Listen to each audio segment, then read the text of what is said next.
प्रिय विद्यार्थियों, हम आचार्य रामचंद्र शुक्ल जी के द्वारा लिखा गया निबंध करुणा पढ़ रहे थे और हमने अब तक पढ़ा कि करुणा दुख से उत्पन्न होती है।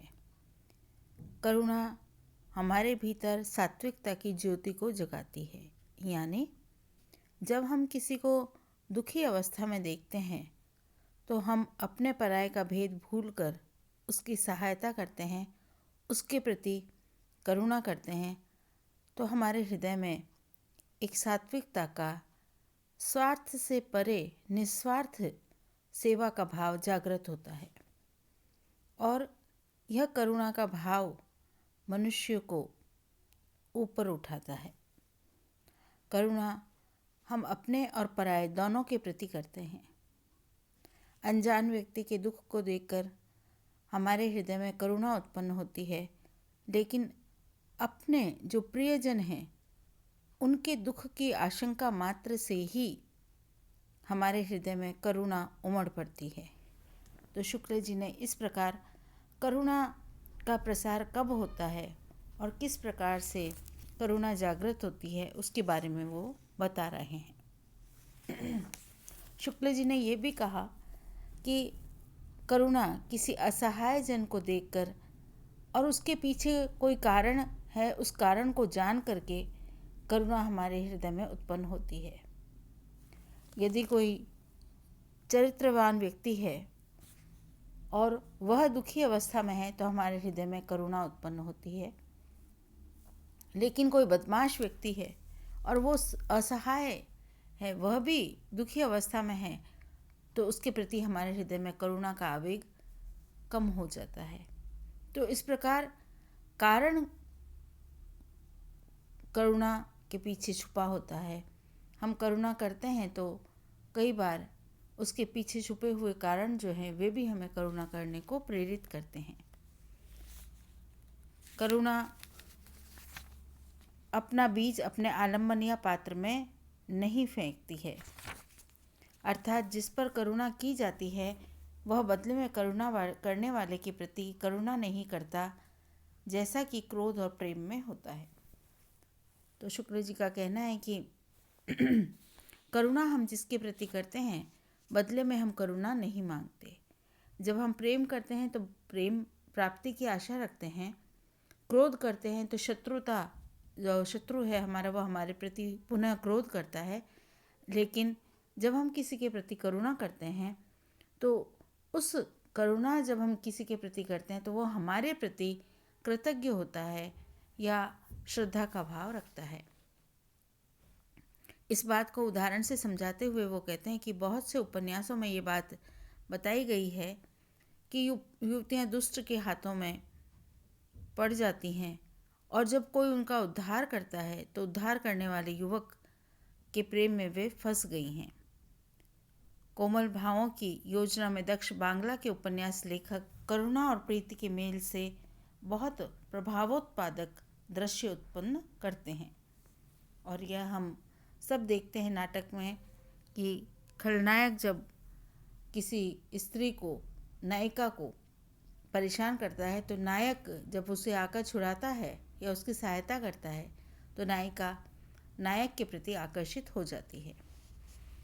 आगे शुक्ल जी लिखते हैं कि मनुष्य के प्रत्यक्ष ज्ञान में देश और काल की परिमिति अत्यंत संकुचित होती है।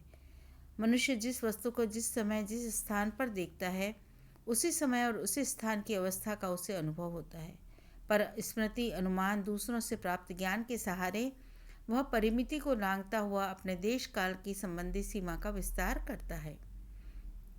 हमारा ज्ञान जो है वह संकुचित है, हमारा स्पर्श, हमारे नेत्रों का दायरा सीमित है। हम एक निश्चित दिशा तक, दूरी तक हम देख पाते हैं, निश्चित ज्ञान का अनुभव कर पाते हैं, लेकिन हम स्मृति के सहारे, करुण और अनुमान के माध्यम से, दूसरों के बताए हुए अनुभवों से हम बहुत सारा ज्ञान हासिल करते हैं। और आज वर्तमान समय में तो ज्ञान की हासिल करने की सीमाएं जो है वह बहुत फैल गई है। हम एक छोटे से उपकरण, आपके मोबाइल के द्वारा, हम गूगल के माध्यम से किसी भी देश के बारे में, किसी भी परिस्थिति के बारे में, किसी संस्कृति के बारे में, किसी देश के लोगों के बारे में हम जो भी चाहें वो जानकारी हम प्राप्त कर सकते हैं। यानी हम माध्यम का उपयोग करके हम अपने देश काल की सीमाओं का विस्तार करते हुए दूसरे लोगों तक पहुंच जाते हैं।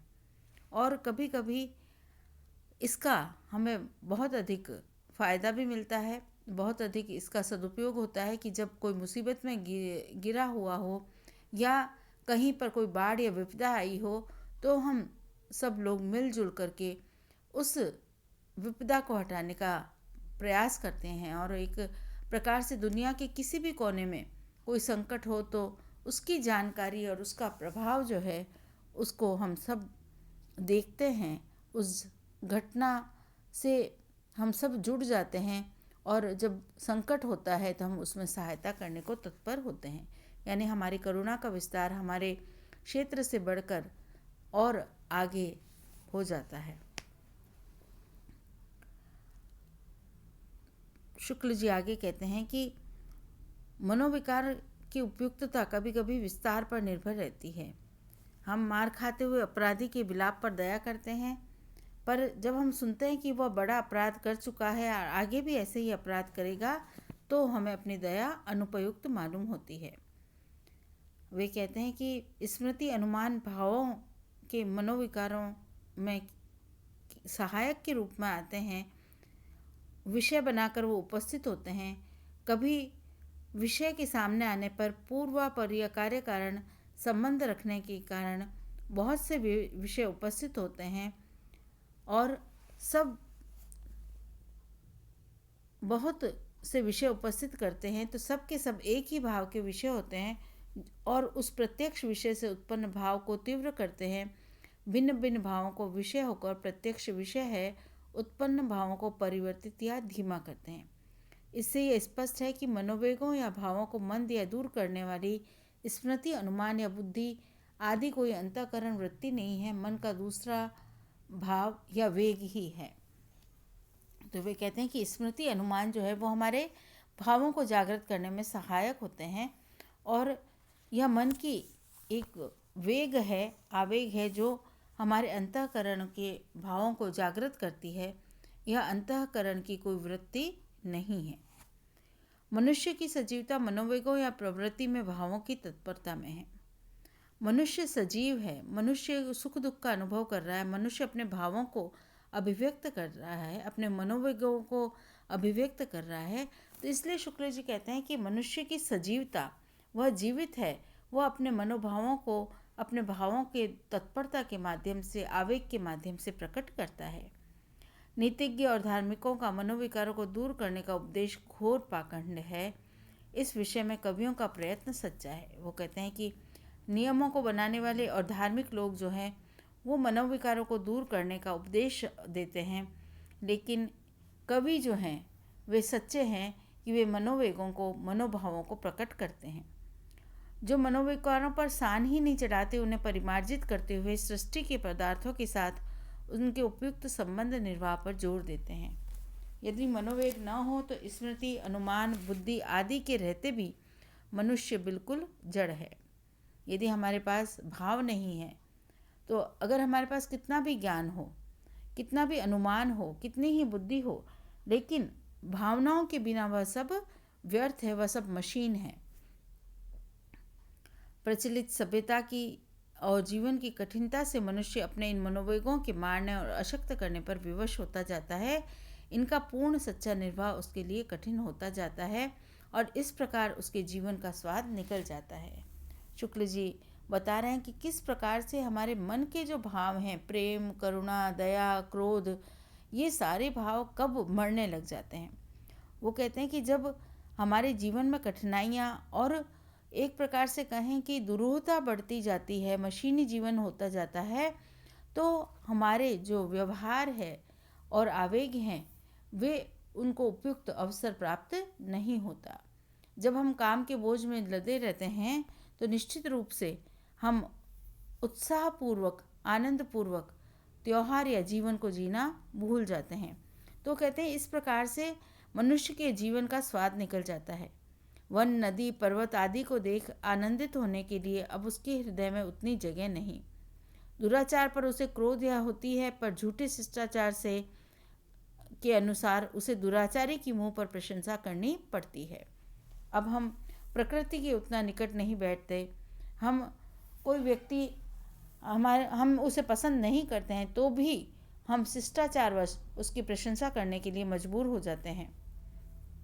जीवन निर्वाह की कठिनता से उत्पन्न स्वार्थ की शुष्क प्रेरणा के कारण उसे दूसरे के दुख की ओर ध्यान देने, उस पर दया करने और उसके दुख की निवृत्ति का सुख प्राप्त करने की फुर्सत नहीं। आज का मनुष्य जो है वो इतना व्यस्त हो गया है, वो अपने आप में इतना व्यस्त है कि उसे दूसरों को देखने की भी फुर्सत नहीं है और ना ही वो दूसरों को कुछ देने का सुख जो है वो प्राप्त कर पाता है।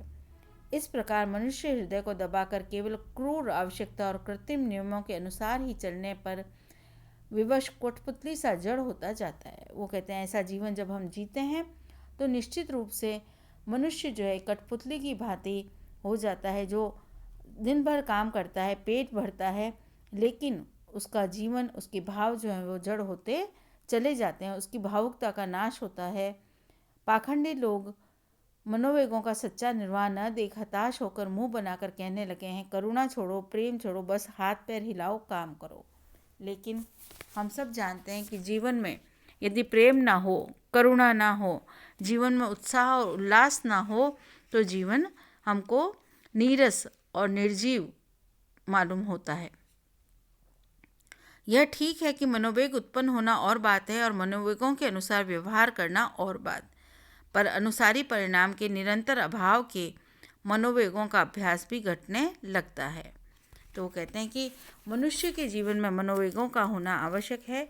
यदि हम कठोरतापूर्वक अपने मनोवेगों को मारते जाते हैं तो मनुष्य का जीवन जो है वह शुष्क हो जाता है, मनोवेगों का अभ्यास भी घटने लगता है और हमारा मनुष्य का जो मन और शरीर है वह एक प्रकार से भावना रहित होने लगता है, वह मशीन की भांति हो जाता है।